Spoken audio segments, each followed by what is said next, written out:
Cade Relin had once believed that the worst sound in the universe was a cargo bay alarm stuck on loop. That belief lasted until the day he was paid in advance to enter a mining corridor that technically no longer existed on any official map, which in practice meant it had been erased either by negligence, bureaucracy, or something with teeth.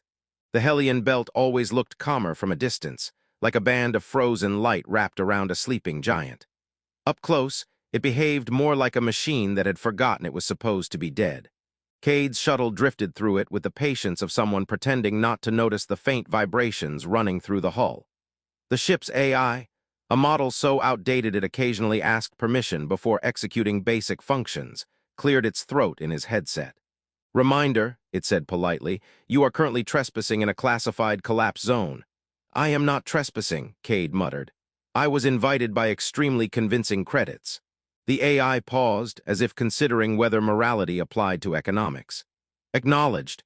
That was the thing about space jobs. They didn't start with heroism or destiny. They started with paperwork that smelled faintly of desperation. The refinery itself had been carved into a drifting asteroid that now looked like it had lost an argument with physics. Whole sections floated apart like broken teeth, held together by stubborn magnetism. Cade stepped through a docking seam that opened with a reluctant hiss, his boots catching the metal floor with a sound that felt too loud for a place this abandoned. His job was simple. Retrieve a sealed data core from a collapsed extraction node, return it, get paid, forget the smell of recycled air that had been filtered through 3 generations of broken machines. He had done worse jobs. Once he had spent 6 hours negotiating with a cargo drone that thought it was a poet. Compared to that, this was practically retirement. The corridor ahead flickered with emergency light that couldn't decide whether it still had authority. Cade adjusted his visor, half listening to the soft crackle of distant structural stress. Somewhere deep in the refinery, metal was rearranging itself in a way that suggested it had opinions. "Easy," he told himself. In and out. No surprises, no mysterious space horrors, no philosophical conversations with dying infrastructure. A loud metallic groan answered him immediately. Cade sighed. That was rhetorical. He moved deeper. The first sign that something was wrong was the silence. Not the absence of sound, but the kind of silence that felt carefully arranged, like someone had swept it into corners and left it there.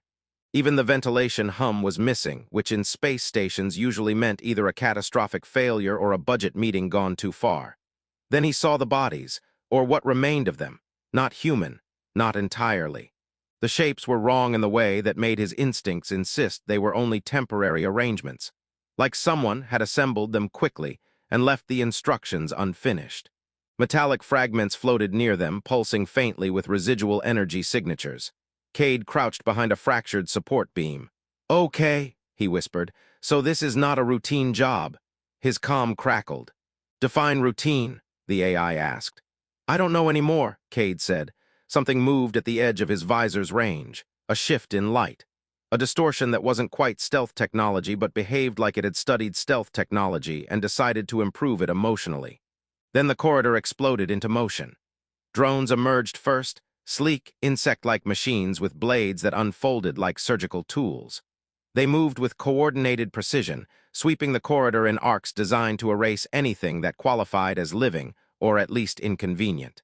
Cade rolled instinctively as the first shot carved a glowing line through the wall where his head had been.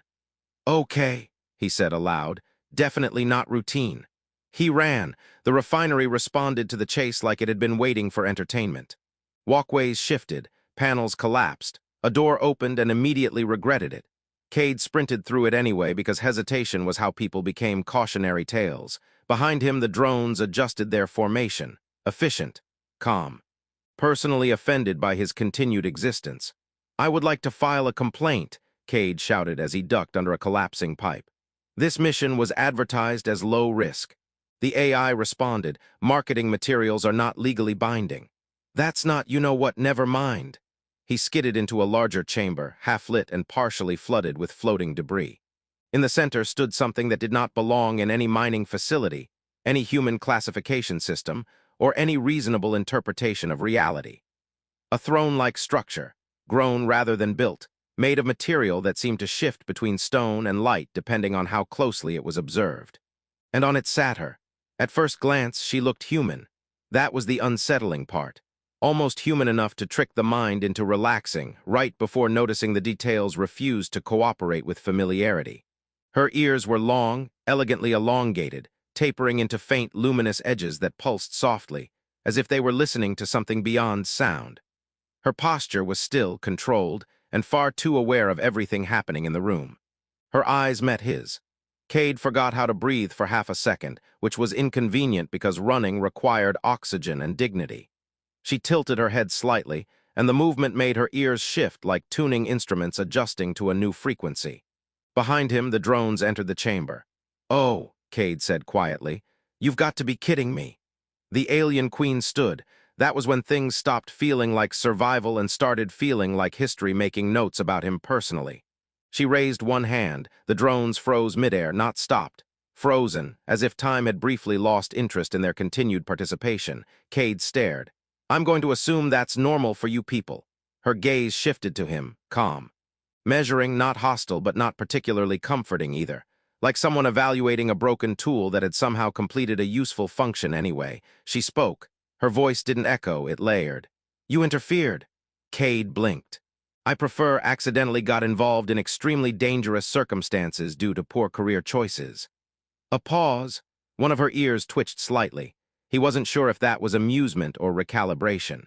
The drones behind him remained frozen, which was the only reason he wasn't currently being turned into abstract geometry.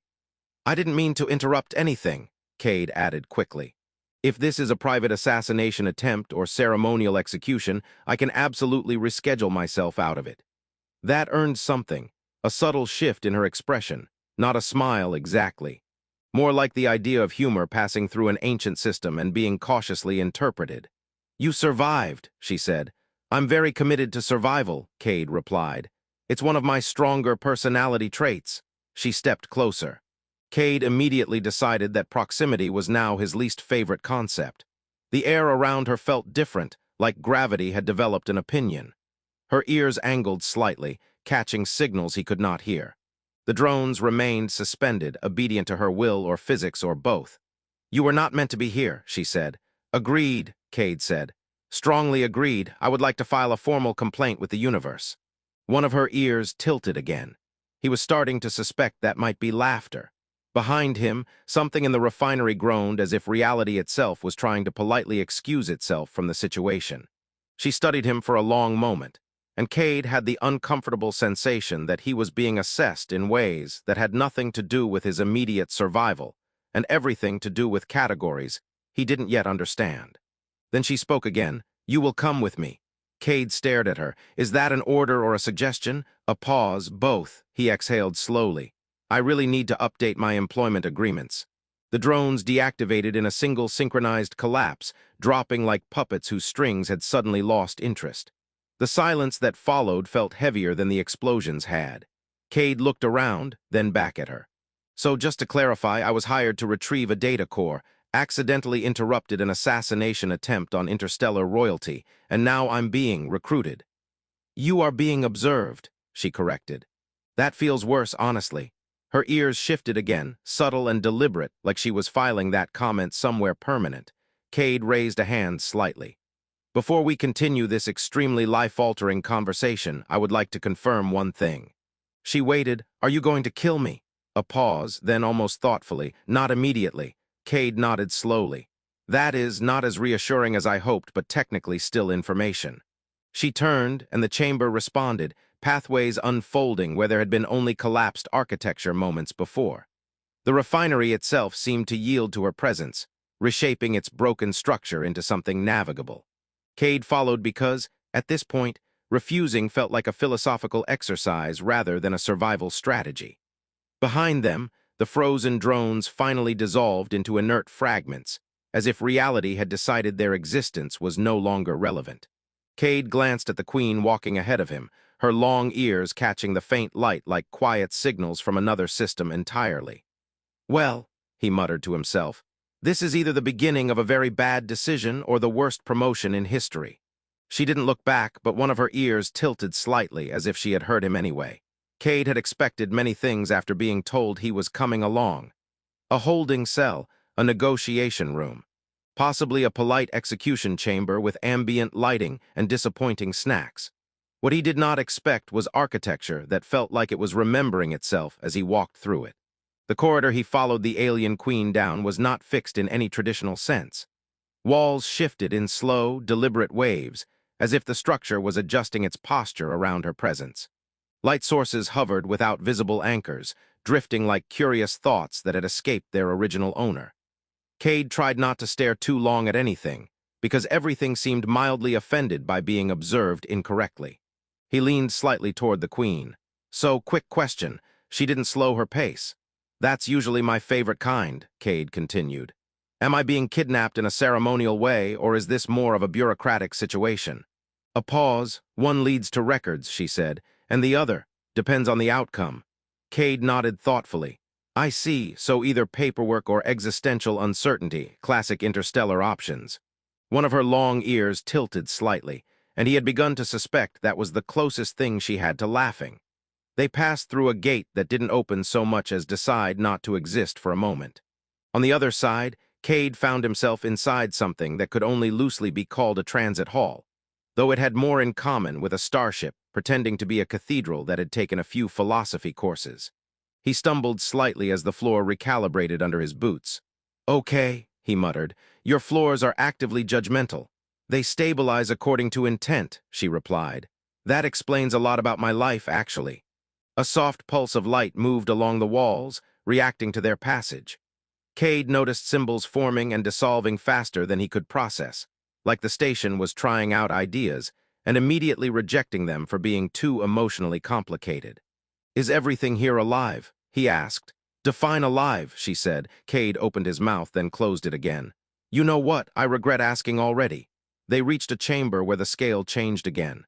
This one opened into a vast vertical space, where platforms floated at different heights like suspended thoughts. At the center hovered a structure that resembled a throne, only if the concept of throne had evolved through several centuries of advanced mathematics and mild intimidation. Cade stopped walking. "This is definitely a throne," he said. "It is a point of convergence," she corrected. "It's a throne, a beat." "It functions as one," she conceded. Cade exhaled. "Thank you, I like when royalty is honest about furniture." She finally turned toward him fully. Up close, the differences became harder to ignore. Her appearance still held human familiarity, but everything subtle was slightly off in ways that felt intentional. Her eyes didn't reflect light so much as recompose it. And her ears, long, elegant, faintly luminous, shifted with every change in her attention, as though they were translating perception itself. Cade suddenly became very aware of his own posture, which felt like a poorly assembled apology. "You will be evaluated," she said. "Of course I will," Cade replied immediately. "That's usually how my days end." "Not always by royalty, though, that's new." A faint pause. "You interfered with an assassination sequence," she continued. "I prefer accidentally disrupted a very tense group project." Her gaze held steady. Cade sighed. "Okay, yes, I interfered, but I didn't exactly plan it. I was there for a completely unrelated job involving broken machinery and questionable life decisions." "You survived. That is kind of my brand." She studied him again, and Cade had the distinct impression he was being measured in ways that had nothing to do with physical capability. More like probability, or consequence, or how much trouble he could become if left unattended in a closed system. Behind him, something shifted in the structure, a faint rearrangement of space. Cade resisted the urge to turn around. "So," he said carefully, "what happens now? Do I get a medal, a warning, a strongly worded apology from the universe?" "You receive a designation," she said. Cade blinked. "That sounds ominous. It is functional. I'm not reassured by that distinction." She lifted one hand slightly, and the air between them changed. Not visually at first, but perceptibly, like reality had briefly considered a new rule and was waiting for approval. Cade instinctively took a small step back. "Hey, just to clarify," he said quickly, "I am generally in favor of not being reclassified into anything permanent." "You will not be harmed," she said. "That's what people say right before systems update me into something I didn't consent to." A faint shift in her expression again, not quite amusement, more like the concept of humor had been received, evaluated, and marked as non-threatening but interesting. Then the process began. Cade felt it before he understood it. Not pain, not physical alteration. more like being noticed at a level he wasn't equipped to perceive. Something threaded through him, not invasive in a biological sense, but structural, as if his existence had been added to a network that already contained far too many important things. He said very carefully, is this supposed to feel like my thoughts are being alphabetized? It is alignment, she replied. That is not a comforting word. The chamber around them reacted subtly, lights adjusting in slow synchronization with something that now included him. Cade swallowed, so I'm guessing I'm not leaving the same way I came in. You are not leaving, she said simply. Great, love that for me. A pause, then softer, you are being incorporated. Cade rubbed his face.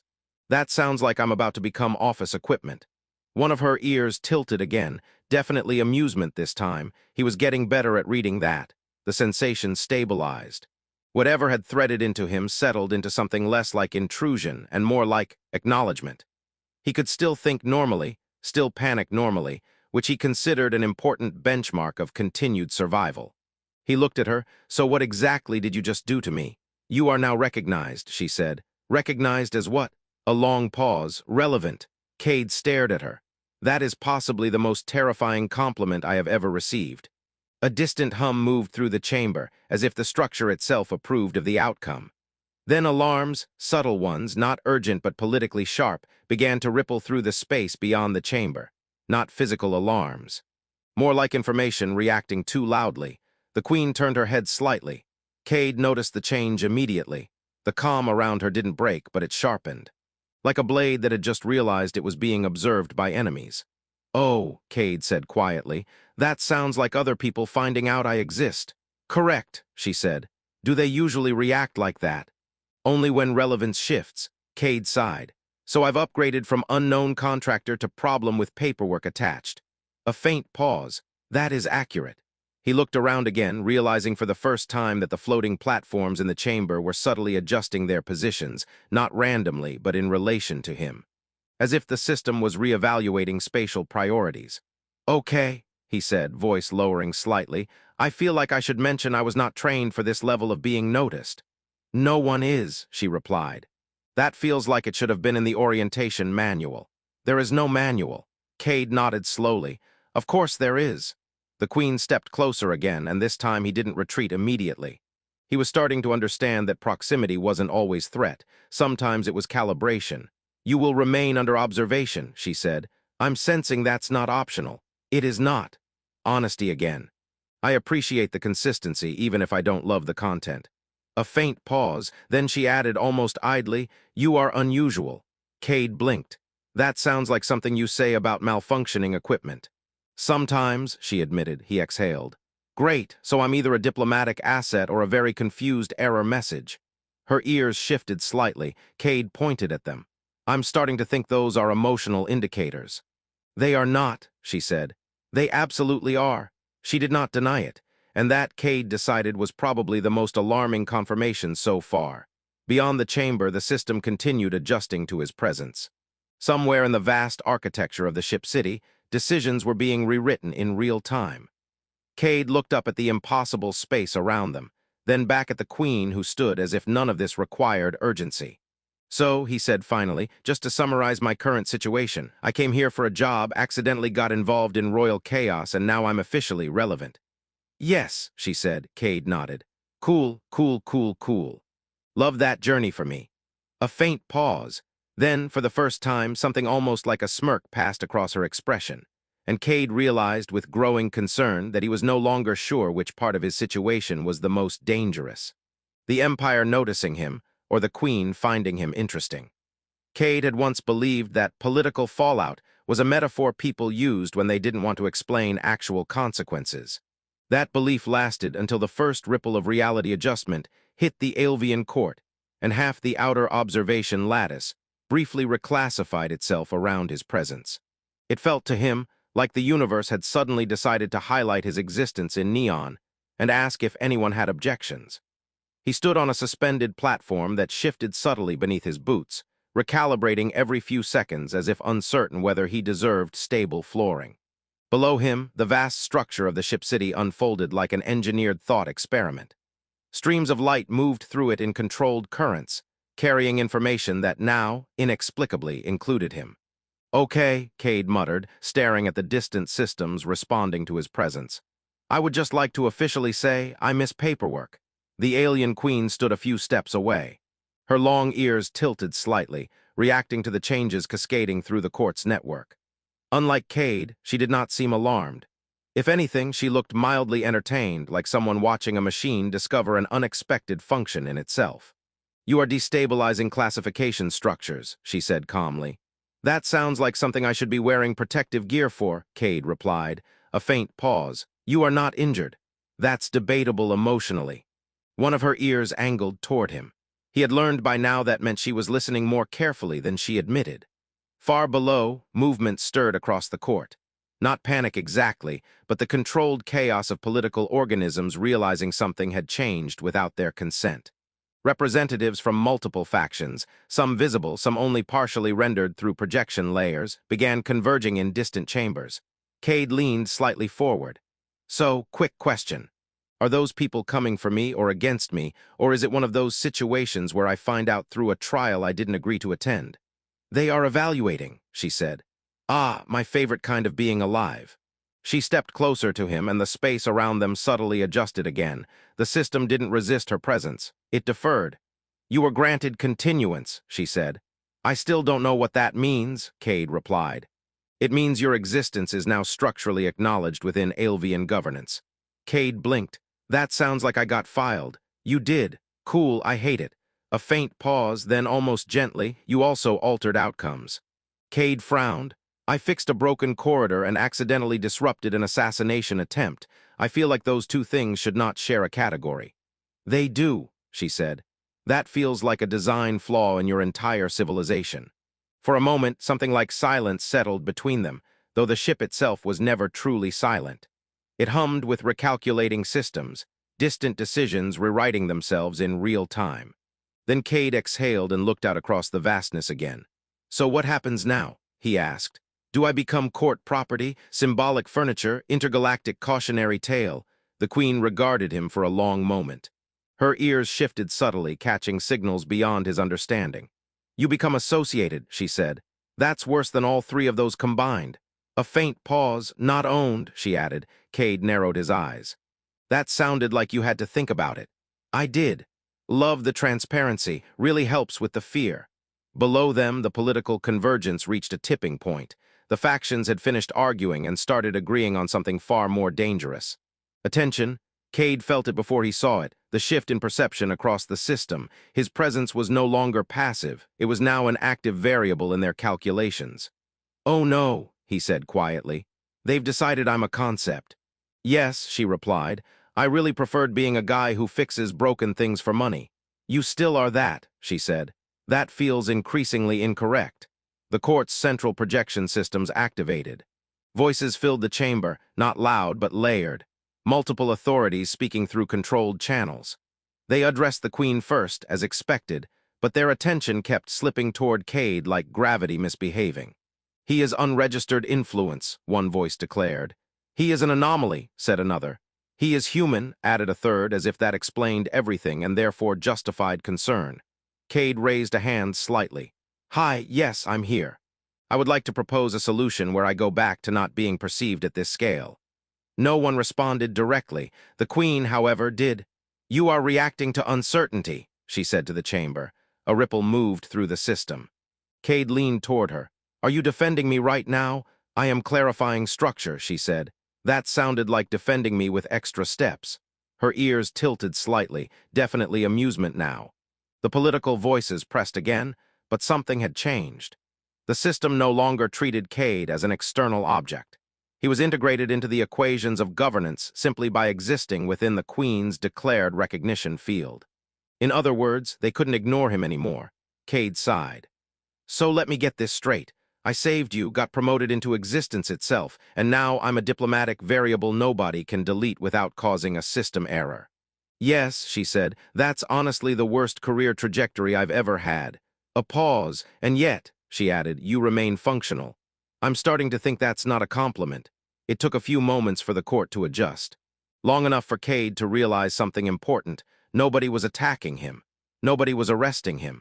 Nobody was even sure what category to place him in anymore. And that uncertainty, surprisingly, created space. He exhaled slowly. Okay, I think I get it now. The Queen turned slightly toward him. You do.